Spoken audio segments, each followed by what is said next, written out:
Madame Macarès, vice-présidente de la communauté d'agglomération et maire adjoint de Saint-Quentin, Monsieur le préfet, Monsieur Raymond Ledouin, Mesdames et Messieurs, c'est un grand plaisir pour moi d'assister à l'ouverture de la 12e édition du Salon professionnel de la robo numérique. Je salue également Monsieur Xavier Bertrand, maire de la ville et ancien ministre, pour ces initiatives de lancer ce salon de robo numérique. Mesdames et Messieurs, comme Madame la vice-présidente a mentionné, le Japon, mon pays, et la France travaillent très étroitement pour le développement de robotique et de robots numériques. En effet, l'Internet des objets est un sujet très important pour nos deux pays, pas seulement pour nos deux pays, les pays européens, les États-Unis et la Chine, même s'il y a beaucoup de travailleurs en Chine. Ils ont commencé à introduire les robotiques d'une manière importante pour lutter contre la hausse de coûts de main-d'œuvre.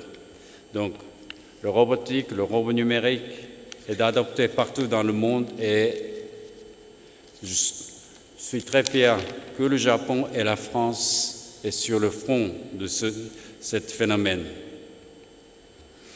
La transformation apportée par les robotiques, les robots numériques et les robots connectés sont très importants. Ils entrent dans toutes les phases de notre vie professionnelle, industrielle, mais aussi privée.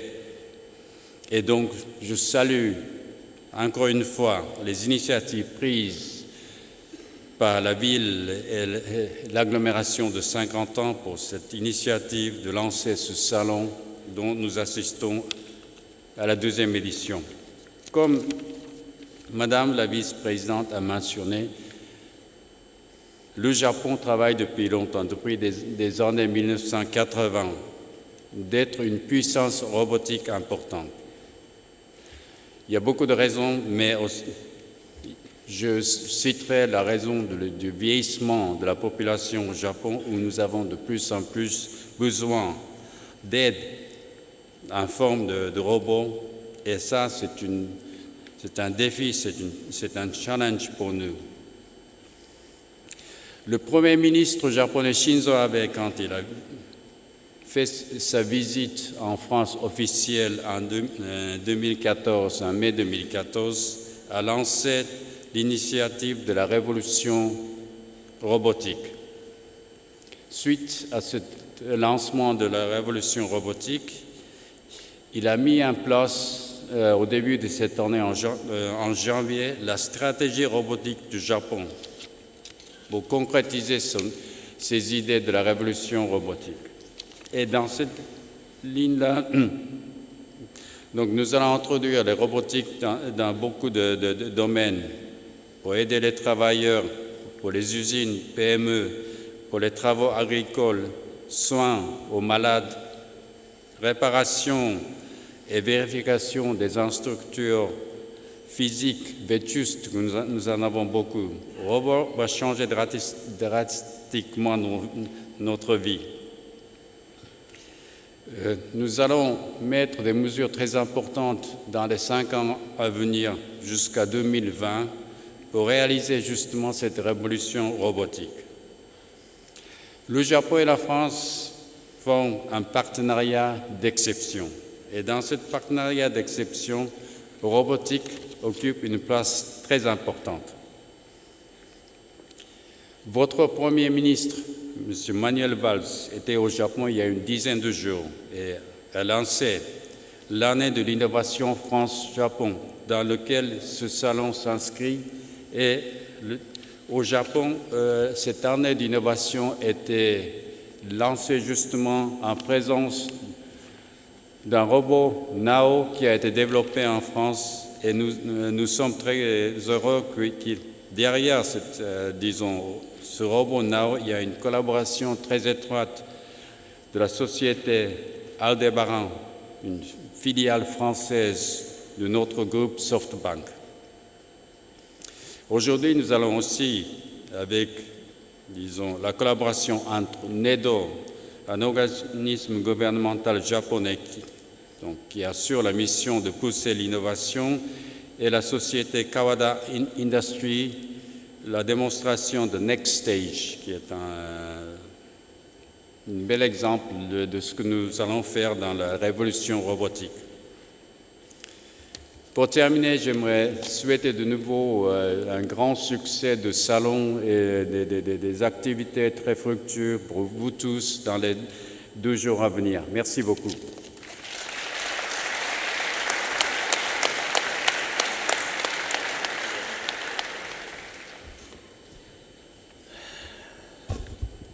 Monsieur l'ambassadeur, Madame l'adjointe au maire, Mesdames, Messieurs les représentants des élus locaux, je salue aussi la présence du président de la Chambre de commerce et d'industrie, la présence du président du tribunal de commerce, de Madame Maë Laurent, la directrice régionale de la Caisse des dépôts et consignations, et évidemment tous les chefs d'entreprise présents aujourd'hui pour ce 2e salon. Mes premiers mots vont pour vous, Madame Macaré, pour vous dire évidemment tout le plaisir qu'on a à être ici aujourd'hui. Alors c'est un salon qui est jeune, la 2e édition, et on mesure bien les uns et les autres la difficulté qu'il y a à créer un événement et à l'inscrire. Mais au vu de ce qu'on a pu voir tout à l'heure, et on n'a pas encore tout vu, je n'ai guère de doute, je sais que cet événement va prendre place dans le calendrier et il va devenir incontournable, tant pour les professionnels que, et vous l'avez souligné, pour le public de curieux ou de passionnés qui l'attire. Parce que ce salon, c'est une porte d'entrée dans l'économie de demain, une économie du futur, et cela nous ouvre évidemment de multiples horizons. Votre présence ce jour, Excellence, nous permet de rappeler que le Japon reste le leader mondial évidemment dans ce domaine et que le Japon est le premier investisseur d'Asie sur notre territoire national avec quelques 450 implantations et plus de 71 000 employés. Vous l'avez dit, je vais le répéter, le Premier ministre, Manuel Valls, a officialisé le 5 octobre dernier l'année de l'innovation France-Japon pour soutenir et développer les partenariats innovants entre nos 2 pays. Et votre présence aujourd'hui, Excellence, nous l'interprétons comme le signe d'un partenariat fort, un partenariat entretenu entre nos 2 nations, et nous vous en remercions. Depuis que je suis préfet de l'Aisne, je dois dire que ce projet, je l'aime beaucoup. En tant que préfet, je devrais dire que tous les projets d'investissement du département, je les aime tous de la même manière, mais entre nous, je crois que celui-là, je le préfère.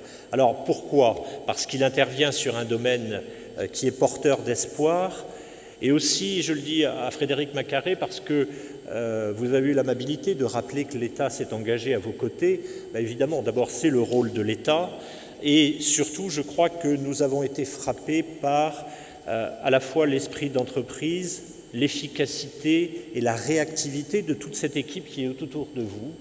Et nous en parlions tout à l'heure en marchant, je vous encourage vivement à déposer de nouveaux dossiers pour que nous puissions en 2016 et les années suivantes pouvoir continuer à vous accompagner sur tout ce que la communauté d'agglomération fait en matière de robots numériques.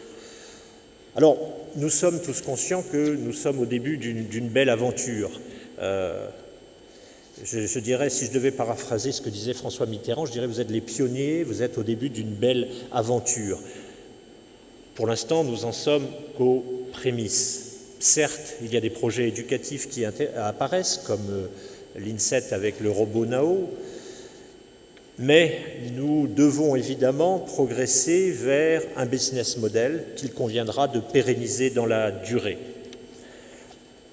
Il conviendra aussi, parce que c'est l'objectif à atteindre, que tous ces efforts, toutes ces initiatives puissent se convertir en emploi.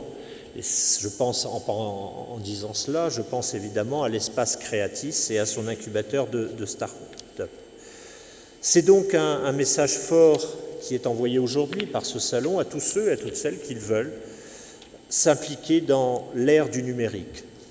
En 2013, la France, vous le savez, a établi un programme intitulé « Nouvelle France industrielle », constitué de 34 plans de développement, des plans soutenus financièrement par l'État. Et Saint-Quentin s'est positionné sur 2 d'entre eux, le cloud computing et la robotique. L'ambition de l'État, pardonnez-moi Madame la Présidente, c'est aussi de promouvoir le robot numérique sur tout le territoire national. Alors peut-être un peu plus sur Saint-Quentin, mais partout quand même en France. Mais sachez quand même que l'État sera toujours à vos côtés. Le plan RoboStart PME qui a été lancé en 2013 en est aussi un exemple réussi. C'est un programme soutenu par l'État au titre des investissements d'avenir et qui octroie une aide à l'acquisition d'un premier robot par les entreprises. Plus récemment, et ça tombe à point nommé, Emmanuel Macron, le ministre de l'économie, a lancé le 12 octobre 2015, donc c'est tout frais, un nouvel appel à projet, toujours dans le cadre des programmes d'investissement d'avenir, qui s'appelle Plan Industrie du futur. C'est un programme, un appel à projet qui est ouvert donc depuis le 12 octobre jusqu'à juin 2016. Il est doté, je passe le message pour les chefs d'entreprise que ça pourrait intéresser dans la salle, il est doté de 100 millions d'euros et il comporte 2 volets. Un volet projet d'excellence pour des projets industriels stratégiques de recherche et de développement et d'investissement et un volet plateforme pour des projets portés par des collectifs d'entreprises de façon à mettre en place des ressources partagées. Je pense que les entreprises qui étaient présentes ce matin ont toute leur place dans cet appel à projet. Pour ce qui nous concerne, tous ensemble, nous avons à construire la France de la 3e révolution industrielle, puisque nous devons, nous France, relever un double défi pour retrouver notre rang dans la bataille mondiale, gagner en compétitivité, maintenir l'emploi industriel, tout en préservant et en améliorant la place de l'humain dans son environnement professionnel. Et les innovations que nous avons vues aujourd'hui, celles qui viendront demain, à mon sens, rentrent pleinement dans le cadre de ce défi. Vous avez déjà, Madame Macaré, en la matière, enregistré quelques succès. Je vous souhaite évidemment que ces succès se transforment. Je sais que vous ne manquez pas d'idées. Et sachez d'ores et déjà que j'aurai grand plaisir à être ici l'année prochaine au 3e Salon du robot numérique à Saint-Quentin. Merci à tous. Alors on a un petit bonus pour vous puisqu'on a un autre invité de marque qui malheureusement est un peu souffrant, donc qui n'a pas pu nous rejoindre aujourd'hui. Je pense que vous êtes nombreux à le connaître. Pour moi, c'est un peu le pape de la robotique en France et il a tenu à être là donc à sa manière en vidéo. C'est Bruno Bonnel. On va le regarder tout de suite. Bonjour. Cher Xavier Bertrand, mesdames et messieurs, je suis sincèrement désolé de ne pas pouvoir être parmi vous physiquement, mais très heureux de pouvoir vous adresser quelques mots. Lors de ma première visite l'année dernière à la Robo Numérique, j'avais été tellement séduit que j'avais rédigé un petit édito dans les Échos qui parlait des territoires inattendus de la robotique en citant Saint-Quentin comme un exemple. L'association de la vision politique et du tissu économique dans effectivement une région de tradition industrielle et agricole en difficulté était spectaculaire. Et au regard des informations que j'ai eues à ce jour, cette 2e édition l'est encore plus.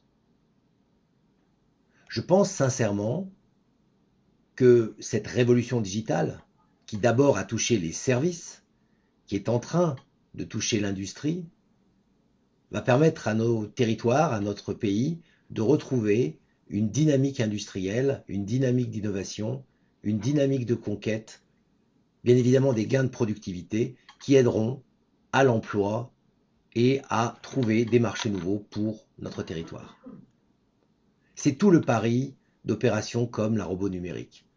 Pas simplement de faire une démonstration de produits, mais de rentrer dans le concret, avec des exemples, de rentrer dans la pédagogie pour initier aussi bien les jeunes en formation que les jeunes entreprises, voire les entreprises plus traditionnelles, à toutes ces révolutions robonumériques qui se préparent.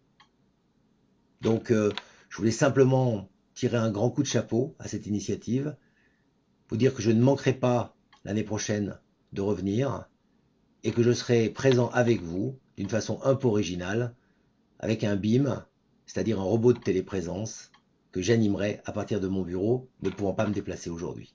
Un bel exemple finalement de participation robot numérique. Merci et bon salon à tous.